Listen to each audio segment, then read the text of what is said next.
রামনগর বিধানসভা কেন্দ্রের প্রার্থী দীপক মজুমদারকে নিয়ে বাড়ি বাড়ি গেলেন প্রদেশ বিজেপি সভাপতি রাজীব ভট্টাচার্য।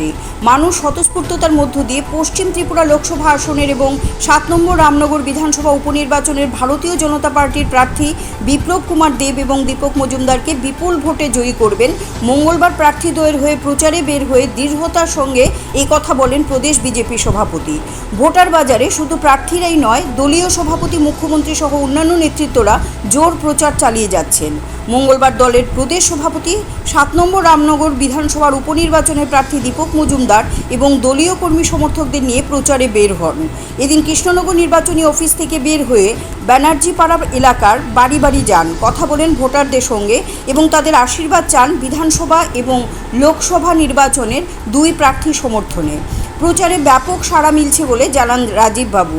তিনি বললেন, ভোটারদের চোখে মুখে যে উচ্ছ্বাস পরিলক্ষিত হচ্ছে তাতে আমি নিশ্চিত রাজ্যের দুটি লোকসভা আসন এবং রামনগরের উপনির্বাচনে বিরোধীদের জামানত বাজেয়াপ্ত হবে। প্রার্থী দীপক মজুমদারও জয়ের ব্যাপারে বেশ আত্মবিশ্বাসী। পশ্চিম ত্রিপুরা আসনের লোকসভা নির্বাচন, তার পাশাপাশি ৭ রামনগরের উপনির্বাচন সংগঠিত হবে।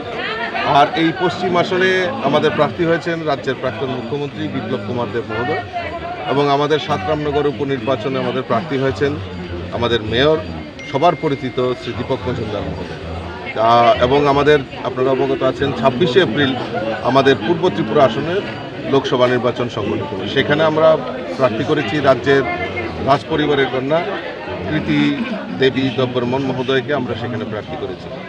আর আজকে আমি মূলত মাননীয় মেয়র আমাদের দীপক মজুমদারের সমর্থনে ডোর টু ডোর আমরা বেরিয়েছি।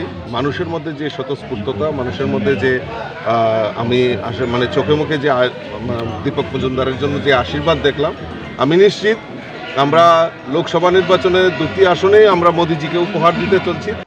CRI TV, channel for news and entertainment.